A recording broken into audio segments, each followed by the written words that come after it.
Hello दोस्तों, राज online study में एक बार फिर आपका स्वागत है। दोस्तों, एक बार फिर मैं आपके लिए लेके आया हूँ कंप्यूटर के वेरी इंपॉर्टेंट क्वेश्चन। ऐसे क्वेश्चन दोस्तों जो बार बार पूछे जा रहे हैं और आपके एग्जाम में हो सकता है कि इसमें से बहुत ज़्यादा क्वेश्चन रिपीट भी हो जाएं। ठीक है, तो बार बार मेरी कोशिश यही है कि वो सारे इंपॉर्टेंट क्वेश्चन मैं आपके लिए लेके आऊँ जिनकी ज़्यादा से ज़्यादा एग्जाम के अंदर आने की संभावना है। ठीक है दोस्तों, चलिए दोस्तों ज़्यादा समय न लेते हुए शुरू करते हैं। सीडी से आप क्या कर सकते हैं? तो सीडी से हम क्या कर सकते हैं, पढ़ और लिख सकते हैं, और इंग्लिश में अगर बात करें तो रीड एंड राइट कर सकते हैं। ठीक है, आगे देखते हैं। कौन सा ऑप्टिकल डिस्क का उदाहरण है? तो ऑप्टिकल डिस्क का जो उदाहरण है वो डिजिटल वर्सटाइल डिस्क है, जो ऑप्टिकल डिस्क का उदाहरण है। कौन सी डिवाइस प्रोग्राम और डाटा के बीच का अंतर समझ सकती है? तो माइक्रो प्रोसेसर है जो प्रोग्राम और डाटा के बीच का जो अंतर समझ सकता है। डीवीडी का उदाहरण दीजिए। तो डीवीडी का जो उदाहरण है इसके अंदर वो है ऑप्टिकल डिस्क। कंप्यूटर की प्रमुख मेमोरी को क्या कहा जाता है? तो जो उसकी प्रमुख मेमोरी है वो प्राइमरी मेमोरी भी हो सकती है, इंटरनल भी, फर्स्ट भी। ठीक है, तो ये सारे की सारे क्या है, प्रमुख मेमोरी है, जिसे प्राइमरी मेमोरी भी बोला जाता है, आंतरिक भी, प्राथमिक भी, या फर्स्ट स्टोरेज हम उसे बोले। आगे देखते हैं। डिस्क को ट्रैक और सेक्टरों में विभाजित करने की प्रक्रिया क्या है? तो उस प्रक्रिया को हम बोलते हैं फॉर्मेटिंग, जो इनको विभाजित करती है। क्या स्टोरेज डिवाइस का उदाहरण नहीं है? तो जो स्टोरेज डिवाइस का जो उदाहरण है वो रैम नहीं है। बाकी इनके अंदर हम स्टोरेज डिवाइस स्टोर कर सकते हैं, कोई भी चीज़ रैम के अंदर स्टोर नहीं कर सकते, उसे स्टोरेज डिवाइस नहीं हम बोल सकते। फाइल सिस्टम स्थायी रूप से संग्रहण में रहता है, तो किससे रहता है? तो वो होता है सेकेंडरी मेमोरी होती है, जिसके अंदर स्थायी रूप में जो डाटा हमारा सेव रहता है। और जो हमारी रैम है वो अस्थाई है, उसके अंदर डाटा सेव नहीं रहता, वो सिर्फ लाइट है तब तक उसके अंदर हम प्रोसेसिंग चल रही है, जब लाइट बंद हो जाए उसके डाटा ख़त्म है। आगे डीवीडी क्या है? तो जो डीवीडी है वो डिजिटल वीडियो डिस्क, जिसकी फुल फॉर्म है डिजिटल वीडियो डिस्क। सीपीयू के लिए सामान्य गणित परफॉर्म करता है, जो कैलकुलेशन होती है कंप्यूटर के अंदर, मल्टीप्लाई है, प्लस है, ठीक है, माइनस है, कुछ भी है, सारी की सारी जो होती है वो एएलयू के अंदर होती है। तो ये एएलयू का काम है, अर्थमेटिकल लॉजिकल यूनिट जिसे हम बोलते हैं, वो सारा गणित का काम इसके अंदर होता है। मदरबोर्ड के कंपोनेंट्स के बीच इंफॉर्मेशन किसके माध्यम से ट्रैवल करता है? तो ये करता है बस के माध्यम से। जब भी मान लीजिए एक कीबोर्ड है हमारा, यहाँ पे मैंने ए प्रेस किया, ठीक है, तो वहाँ पे वो उसके अंदर जाएगा, बी प्रेस किया उसके अंदर जाएगा।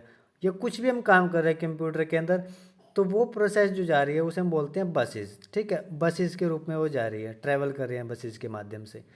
और कई बार हम देखते हैं कि हम बहुत ज़्यादा एकदम से मल्टीपल डाटा यूज करते हैं, अलग अलग तरीके से 4-5 काम इकट्ठे हमने शुरू कर दिए। हम देखते हैं कि थोड़ी देर के बाद हमारा कंप्यूटर वो हैंग होना शुरू हो जाता है, यानी जो बसेस है बहुत ज़्यादा ट्रैफिक हो जाता है वहाँ पे, अगर हम हमारी भाषा में बात करें तो, जिससे वो जो इन्फॉर्मेशन है उसको, जो यहाँ पे पहुँचने में जो टाइम आने और जाने में लगा हुआ है, तो वो ट्रैफिक ज़्यादा हो गया, तो इस वजह से वो हैंग होना शुरू हो जाता है। जब हम कम यूज़ करते हैं, मल्टीप्लाई ज़्यादा काम नहीं करते हैं, तब वो आसानी से काम करता है। ठीक है, तो सारा का सारा काम कौन होता है? बसेस से वो ट्रैवल होता है सारा डाटा। कंप्यूटर का मुख्य पटल क्या कहलाता है? तो मुख्य पटल जो मदरबोर्ड है, जो सीपीयू के अंदर होता है, सारे कंपोनेंट उसके ऊपर लगे होते हैं। सीपीयू का पूरा नाम क्या है? सॉरी, पीसी का पूरा नाम है पर्सनल कंप्यूटर। एक्सरेज किस स्थान पर सिस्टम यूनिट से जुड़ते हैं, उसे क्या बोलते हैं? तो जो एक्स सीरीज हैं जो जुड़ते हैं वो पोर्ट के माध्यम से जुड़ते हैं। आपने कोई यूएसबी लगाई, कोई माउस लगाया, ठीक है, तो वहाँ पे जो पोर्ट है उसके माध्यम से सारे के सारे एक्स सीरीज जुड़ते हैं। कंप्यूटर में आईबीएम का पूरा नाम क्या है? तो आईबीएम है इंटरनेशनल बिजनेस मशीन। विशेष प्रकार के संगीत उपकरणों को साउंड कार्ड में कौन सा पार्ट जोड़ता है? तो साउंड कार्ड में जोड़ता है MIDI, जिससे कि संगीत के उपकरणों को जोड़ा जाता है। संपूर्ण कंप्यूटर प्रणाली के लिए संप्रेषण नियंत्रण करता है। तो कौन नियंत्रण करता है सारे की सारी? तो वो करता है मदरबोर्ड, जो सारे के सारे को नियंत्रण करता है, क्योंकि सारे के सारे जो कंपोनेंट है वो मदरबोर्ड के ऊपर लगे हुए हैं। हमारी रैम है, प्रोसेसर है, सारा का सारा उसके ऊपर लगा हुआ है। ठीक है, आगे है डिस्क को पढ़ने के लिए प्रयोग में आने वाला हार्डवेयर कौन सा है? तो वो है डिस्क ड्राइव। इलेक्ट्रॉनिक कंपोनेंट वाले थिन प्लेट या बोर्ड को क्या कहते हैं? तो उसे बोलते हैं सर्किट बोर्ड। एक्सपेंशन कार्ड किस में इंसर्ट किए जाते हैं? तो एक्सपेंशन कार्ड जो एक्सपर्ट किए जाते हैं वो किए जाते हैं स्लॉट के अंदर। कंप्यूटर की घड़ी की स्पीड की गणना किस में की जाती है? काफ़ी इंपॉर्टेंट क्वेश्चन है। तो बिट के अंदर उसकी जो स्पीड की गणना की जाती है। तो दोस्तों कंप्यूटर के अंदर अगर सबसे छोटी इकाई की हम बात करें तो वो बिट है। ठीक है, और उसी बिट के आधार पर जो घड़ी उसके अंदर काम करे कंप्यूटर के अंदर, उसकी स्पीड मापी जाती है। ठीक है, मदरबोर्ड में क्या होता है जो मदरबोर्ड पर CPU को दूसरे पुर्जों से जोड़ता है? तो सिस्टम बस होता है, अभी मैंने बताया, जो सिस्टम बस है वो एक दूसरे पुर्जे को जोड़ता है काम करने के लिए। किसका उपयोग करते हुए पहला कंप्यूटर प्रोग्राम किए गए थे? तो सबसे पहले जो मशीन लैंग्वेज थी उसे यूज किया गया था कंप्यूटर प्रोग्राम बनाने के लिए। किसने बेसिक कंप्यूटर भाषा का विकास किया था? तो बेसिक कंप्यूटर भाषा का जो विकास किया वो किया था जॉन जी कैमी ने। जॉन जी कैमी जिन्होंने बेसिक कंप्यूटर भाषा का विकास किया था। कंप्यूटर बेसिक भाषा का विकास कब हुआ था? तो ये हुआ था 1964 के अंदर। अगर बात करें कि कंप्यूटर कब बना था तो वो बना था 1946 के अंदर। ठीक है, उसका आविष्कार हुआ। अगर हम बोले कि क्रांति कब आई थी तो इस 40 का उल्टा कर दो 1964। ठीक है, तब उसके अंदर क्रांति आई थी, या बोले कि हम यूजेबल हो चुका था, हमारे लिए वो काम करने लग। और कंप्यूटर भाषा का विकास भी 1964 में हुआ, और जो क्रांति हुई कंप्यूटर की वो भी 1964 में। जो स्टार्ट हुआ था 1946 में। ठीक है दोस्तों, आगे देखते हैं। किसी प्रोग्राम का चित्र के रूप में प्रदर्शन क्या कहलाता है? कि कोई चीज़ चित्र के रूप में हम देख रहे हैं तो उसे हम बोलते हैं फ्लो चार्ट। ठीक है, कोई डायग्राम हमने बना दिया तो ये एज ए चित्र है जिसे प्रदर्शित करता है कि वो चीज़ ऐसे ऐसे है। कौन सी वैज्ञानिक कंप्यूटर भाषा है? तो कंप्यूटर भाषा जो वैज्ञानिक यूज करते हैं वो फोर्टोन है, जो वैज्ञानिक कंप्यूटर भाषा है। कंप्यूटर भाषा COBOL किसके लिए उपयोगी है? तो ये जो उपयोगी है COBOL भाषा वो व्यावसायिक कार्यों के लिए उपयोगी है। जो COBOL भाषा यूज की जाती है यानी बिजनेस के लिए यूज की जाती है, व्यावसायिक कार्यों के लिए। किसी कंप्यूटर भाषा का प्रयोग वाणिज्यिक कार्यों में किया जाता है तो COBOL का ही काम है जो सारा का सारा बिजनेस वगैरह कार्यों में यूज की जाती है। अंग्रेजी भाषा के समान उच्च स्तरीय कंप्यूटर भाषा कौन सी है? तो COBOL भाषा ऐसी है जो अंग्रेजी भाषा के समान ही है, जो हाई लेवल लैंग्वेज है। कंप्यूटर भाषा जावा के आविष्कारक कौन थे? तो जावा का जिन्होंने आविष्कार किया था वो थे सन माइक्रोसॉफ्ट। ठीक है, सन माइक्रोसॉफ्ट ने जावा का आविष्कार किया था। अगर बात करें कि MS ऑफिस या बोलें विंडो का, जो विंडो हम यूज़ करते हैं विंडो 7 या विंडो 10, तो इसका आविष्कार किसने किया था? माइक्रोसॉफ्ट ने। ठीक है, जावा का सन माइक्रोसॉफ्ट और ये माइक्रोसॉफ्ट। सारे कंप्यूटर में लागू होती है, तो क्या लागू होती है? बेसिक मशीन लैंग्वेज है जो सारे के सारे कंप्यूटर में लागू होती है। इंटरनेट पर प्रयुक्त कंप्यूटर लैंग्वेज कौन सी है? तो जावा लैंग्वेज है जो कंप्यूटर की इंटरनेट पे यूज की जाती है। और जो हमारे एंड्रॉयड फ़ोन है दोस्तों उसके अंदर भी हम ज़्यादा से ज़्यादा जावा का ही यूज़ करते हैं। जावा के यूज़ से उसके सारी एप्लीकेशन बनती हैं। और इंटरनेट पे भी ज़्यादा से ज़्यादा जो वेबसाइट क्रिएट की जाती हैं तो उसके अंदर ज़्यादा से ज़्यादा जावा का यूज़ है। यूनिक्स नामक ऑपरेटिंग प्रणाली विशेष रूप से किस हेतु प्रयोग में लाई जाती है? तो वेब सर्वर के द्वारा वो ऑपरेटिंग सिस्टम जो है प्रयोग में लाई जाती है। किस प्रोग्रामिंग लैंग्वेज को ट्रांसलेटर की जरूरत नहीं होती? तो मशीन लैंग्वेज को किसी भी ट्रांसलेटर की जरूरत नहीं है। आगे देखते हैं। कौन सा मशीन इंडिपेंडेंट प्रोग्राम है? तो इंडिपेंडेंट जो प्रोग्राम है वो लैंग्वेज है हाई लेवल लैंग्वेज, ठीक है। तो हाई लेवल लैंग्वेज को किसी भी मशीन लैंग्वेज पे डिपेंड होने की जरूरत नहीं है, वो इंडिपेंडेंट प्रोग्राम है और उसी के अंदर सॉफ्टवेयर क्रिएट किए जाते हैं। गलती एक एल्गोरिदम है जिसके गलत परिणाम निकलते हैं, उसे क्या कहते हैं? तो उसे बोलते हैं लॉजिकल एरर। मशीन लैंग्वेज क्या प्रयोग करती है? तो मशीन लैंग्वेज है जो वो न्यूमेरिक कोड प्रयोग करती है। या न्यूमेरिक कोड का मतलब क्या है? 1 और 0, क्योंकि पूरा का पूरा कंप्यूटर क्या है? बाइनरी कोड यूज़ करता है। 1010 में ही सारे की सारी काम होता है। यहाँ पे जैसे हम कीबोर्ड के अंदर यहाँ पे कुछ भी प्रेस किया, मान लीजिए हमने ए प्रेस किया, ठीक है, और स्क्रीन के ऊपर भी हमें क्या है? यहाँ पे ए दिखाई देगा। लेकिन जब वो सीपीयू के अंदर जा रहा है वहाँ प्रोसेसिंग में 10 या 01, ठीक है, 0101 इस तरह से अपना वो कोड क्रिएट करेगा, वहाँ से फिर अपने को डिस्प्ले करवाएगा। तो जब काम चलता है सारा का सारा वो बाइनरी कोड में चलता है कंप्यूटर का 0101 में। तो न्यूमेरिकल कोड है जो मशीन लैंग्वेज प्रयोग करती है। कंप्यूटर डाटा स्टोर और गणनाएं करने के लिए नंबर सिस्टम का प्रयोग करते हैं। तो कौन सा नंबर सिस्टम? अभी मैंने बताया बाइनरी जो नंबर सिस्टम वो यूज करते हैं 0 और 1। कौन से स्टोरेज का सबसे बड़ा यूनिट कौन सा है? तो इन चारों में सबसे बड़ा जो वो है टीबी। वैसे अगर देखा जाए तो आज के टाइम में टीबी से भी ज़्यादा बड़ा स्टोरेज आ चुका है, लेकिन इन चारों ऑप्शनों में जो है टीबी है जो सबसे बड़ा यूनिट है स्टोरेज जिसे हम मापते हैं, यानी टेराबाइट। आगे हैं बिट किसका लघु रूप है? तो बिट जो रूप है वो बाइनरी डिजिट का सबसे छोटा रूप है, ठीक है। आगे हैं एक बाइट में कितने विकल्प होते हैं? तो एक बाइट में होते हैं 8 बिट होते हैं, ठीक है। ये एक जो बाइट है इसके अंदर 8 बिट होते हैं, ठीक है। आगे हैं कंप्यूटर मेमोरी की सबसे छोटी इकाई। तो सबसे छोटी इकाई है बिट।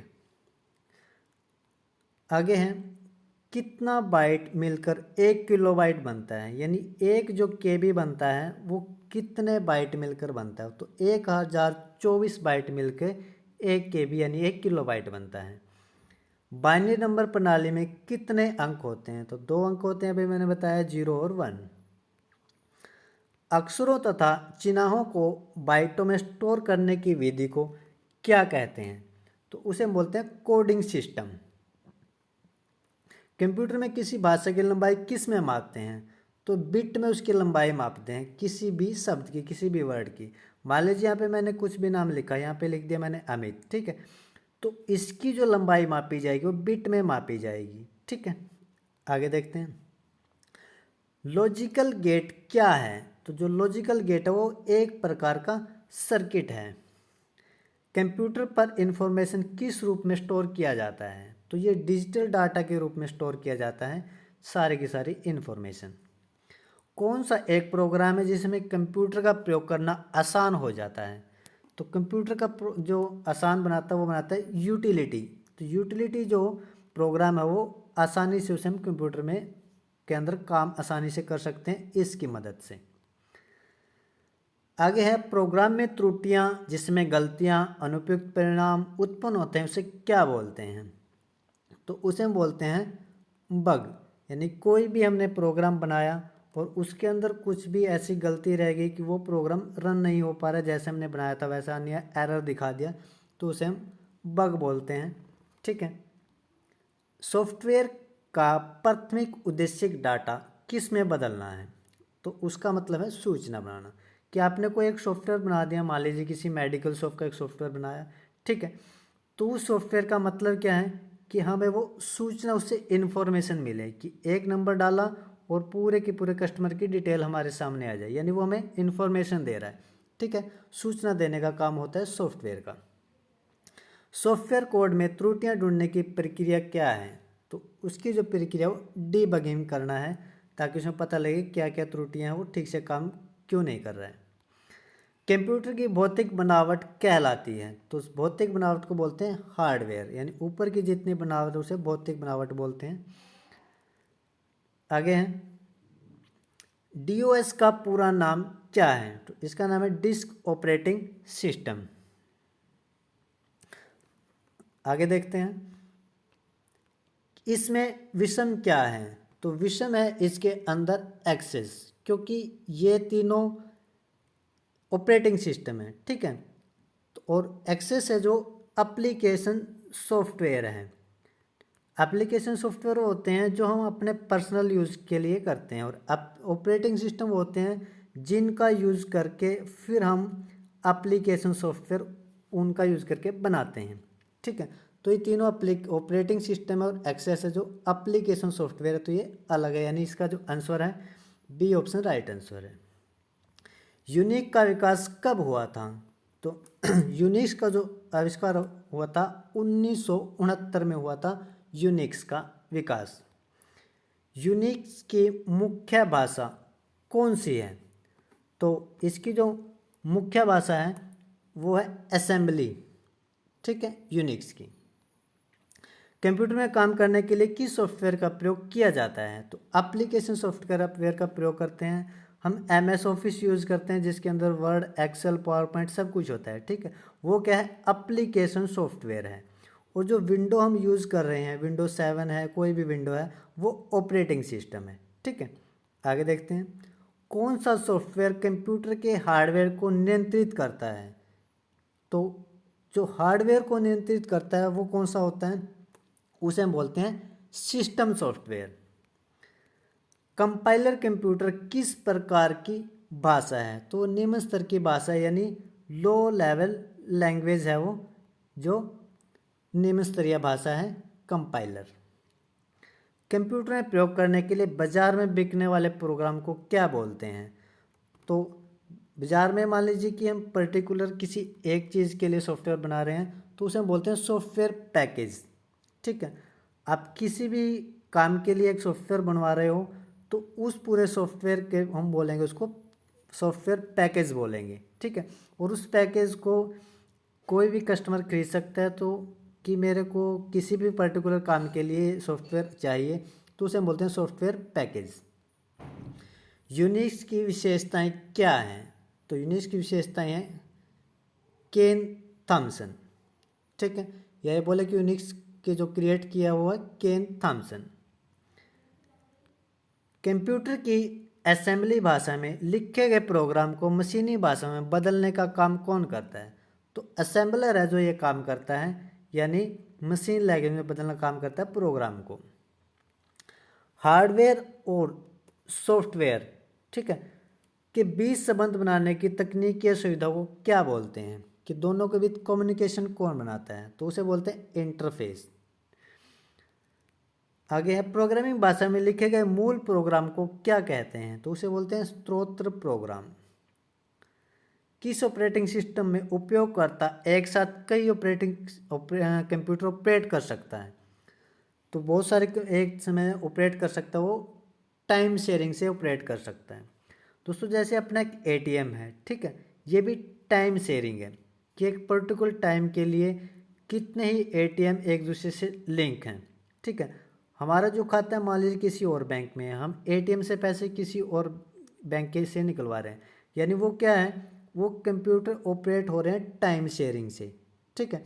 और टाइम शेयरिंग का मतलब ये भी है कि एक निश्चित टाइम होता है। जैसे आपने ATM यूज़ किया तो ATM में क्या होता है कि उसके अंदर टाइम है कि 1 या 2 मिनट तक, जब तक आप उसके अंदर कार्ड डालते हो तो टाइम देगा, यहाँ पे 1 मिनट का टाइम होगा कि आप उसका जो है आपका पिन कोड डाल सकते हो। अगर उस 1 मिनट के अंदर आप नहीं डालते हो तो वो अपने आप उसको बंद कर देता है, तो उसे बोलते हैं टाइम शेयरिंग, ठीक है। कि उस टाइम से उसको इन्फॉर्मेशन शेयर की जा रही है, एक कंप्यूटर से दूसरे कंप्यूटर को ऑपरेट कर सकते हैं। ओरेकल क्या है?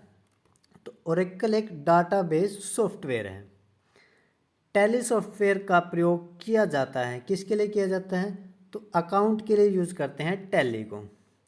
CDA का तात्पर्य क्या है? तो CDA का मतलब है कंप्यूटर एडेड डिजाइन, यानी बी ऑप्शन राइट आंसर है। आगे है रिज्यूम बनाने के लिए किस सॉफ्टवेयर का प्रयोग करते हैं? तो जो हम रिज्यूम बनाते हैं, अपना डाटा यूज़ करते हैं, ठीक है, तो उसके लिए हम यूज़ करते हैं MS वर्ड या पेज मेकर। जावा यूज़ नहीं करते हैं, जावा एक लैंग्वेज है।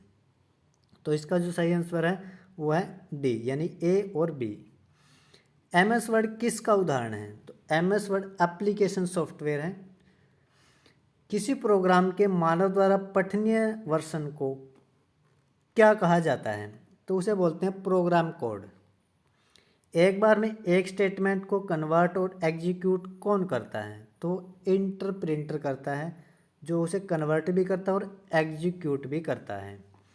पहले से चल रहे कंप्यूटर को रीस्टार्ट करना क्या कहलाता है? तो उसे हम बोलेंगे रीबूटिंग, यानी सी ऑप्शन। पोस्ट का पूरा नाम क्या है? तो पूरा नाम है पावर ऑन सेल्फ टेस्ट, यानी सी ऑप्शन। लाइनक्स किस सिस्टम का सॉफ्टवेयर है?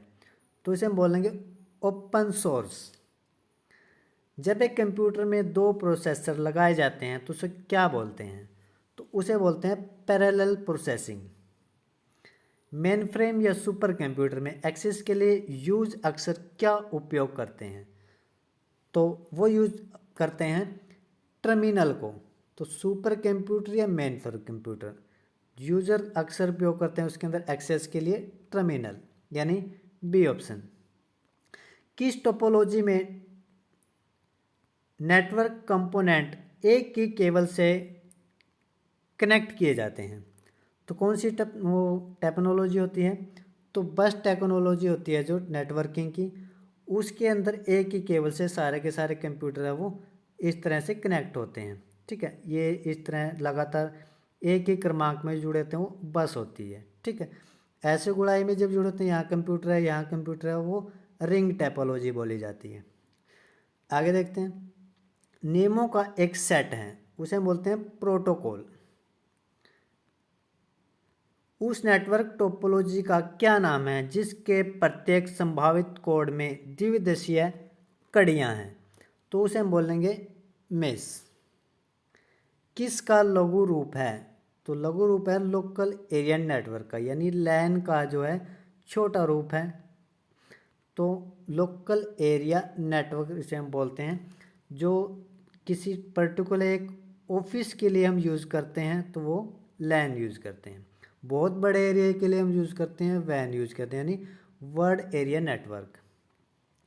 टिपिकल नेटवर्क में सबसे शक्तिशाली कंप्यूटर कौन सा है? तो नेटवर्क सर्वर है जो सबसे शक्तिशाली कंप्यूटर है, क्योंकि मेन सर्वर ही सबसे बड़ा जो शक्तिशाली है, क्योंकि सारे के सारे कंप्यूटर उससे ही जुड़े होते हैं। वेब पेज का एक वर्ड जिसे क्लिक करने पर दूसरा डॉक्यूमेंट खुलता है उसे क्या बोलते हैं? तो उसे बोलते हैं हाइपरलिंक। कि एक पेज के ऊपर हमने कुछ ऐसे लिंक लगा लिए, उस पर क्लिक करेंगे तो नेक्स्ट पेज खुलेगा, तो वो जो लिंक है उसे हम बोलते हैं हाइपरलिंक। ईमेल भेजते समय किस लाइन में संदेश की विषय वस्तु के बारे में बताया जाता है? तो सब्जेक्ट के बारे में बताया जाता है जब भी हम किसी को मेल करते हैं। अनसॉलिडेट ईमेल को क्या कहते हैं? तो उसे हम बोलते हैं स्पैम, यानी जो चीज़ हमारे लिए यूज नहीं है वो स्पैम के अंदर जाती है, तो उसे हम बोलते हैं अनसॉलिडेट ईमेल। भारत की पहली राजनीतिक पार्टी जिन्होंने इंटरनेट पर अपना वेबसाइट बनाया था, तो भारतीय जनता पार्टी थी जिसने सबसे पहले अपनी वेबसाइट बनाई थी इंटरनेट के ऊपर। भारत में सर्वप्रथम किस राज्य ने इंटरनेट पर टेलीफोन डायरेक्टरी उपलब्ध कराई है? तो वो है सिक्किम। पहला ऐसा राज्य है जिन्होंने टेलीफोन डायरेक्टरी उपलब्ध करवा दी है इंटरनेट के ऊपर पूरे राज्य की। HTML का पूरा नाम क्या है? Hypertext markup language. दोस्तों एक क्वेश्चन, वो सारे क्वेश्चन हैं जो बार बार रिपीट हो रहे हैं, इसलिए मैं आपके लिए लेके आता हूँ। इंटरनेट किसके द्वारा चलाया जाता है? तो इंटरनेट इन सभी में से किसी के द्वारा नहीं चलाया जाता, यानी डी ऑप्शन, क्योंकि इंटरनेट के लिए या तो सर्वर चाहिए हमें या फिर मोडेम होना चाहिए। ठीक है, तो इन दोनों के कनेक्शन के बिना ही इंटरनेट नहीं चलाया जा सकता। जो डिवाइस दो या दो से अधिक नेटवर्क को जोड़ता है उसे क्या कहा जाता है? तो उसे कहा जाता है गेटवे। HTTP का प्रयोग करते हैं, किस लिए करते हैं? वेब पेज के लिए हम यूज करते हैं। देखो दोस्तों, जब आप कोई भी साइट खोलते हो यहाँ पे आपने देखोगा ऐसे लिखा मिलेगा HTTP, ठीक है। उसके बाद यहाँ पे जैसे नाम google.com, ठीक है। तो यहाँ पे जो स्टार्टिंग में मिला है तो उसे वेब पेज के लिए हम यूज़ करते हैं HTTP को, हाइपर टेक्स्ट बोलते हैं प्रोटोकॉल। आगे हैं WWE प्रोटोकॉल का उपयोग करते हैं, किस लिए यूज़ करते हैं इसको HTTP के लिए यूज़ करते हैं, ठीक है। आगे है कोई वेबसाइट एक्सेस करने से पहले जो पेज या मेन पेज दिखाई पड़ता है उसे क्या बोलते हैं। तो सबसे सामने जो पहला पेज होता है उसे बोलते हैं होम पेज।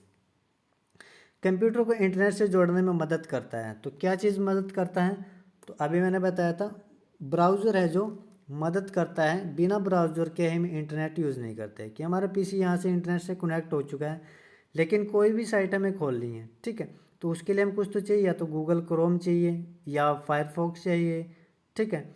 तो कोई ब्राउज़र तो हमें चाहिए जिसके अंदर हम साइट खोल सकते हैं। तो बिना ब्राउज़र के हम इंटरनेट यूज़ नहीं कर सकते।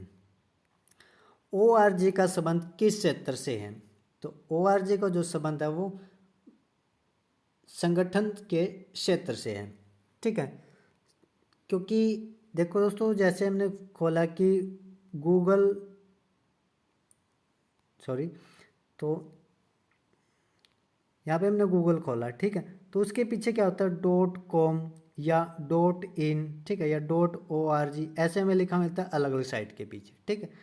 तो इनका अलग अलग मतलब है, ये कॉमर्शियल के लिए है, ये किसी पर्टिकुलर संगठन की कोई वेबसाइट है उसने डाल दिया ऐसे ABCD कुछ .org, ठीक है।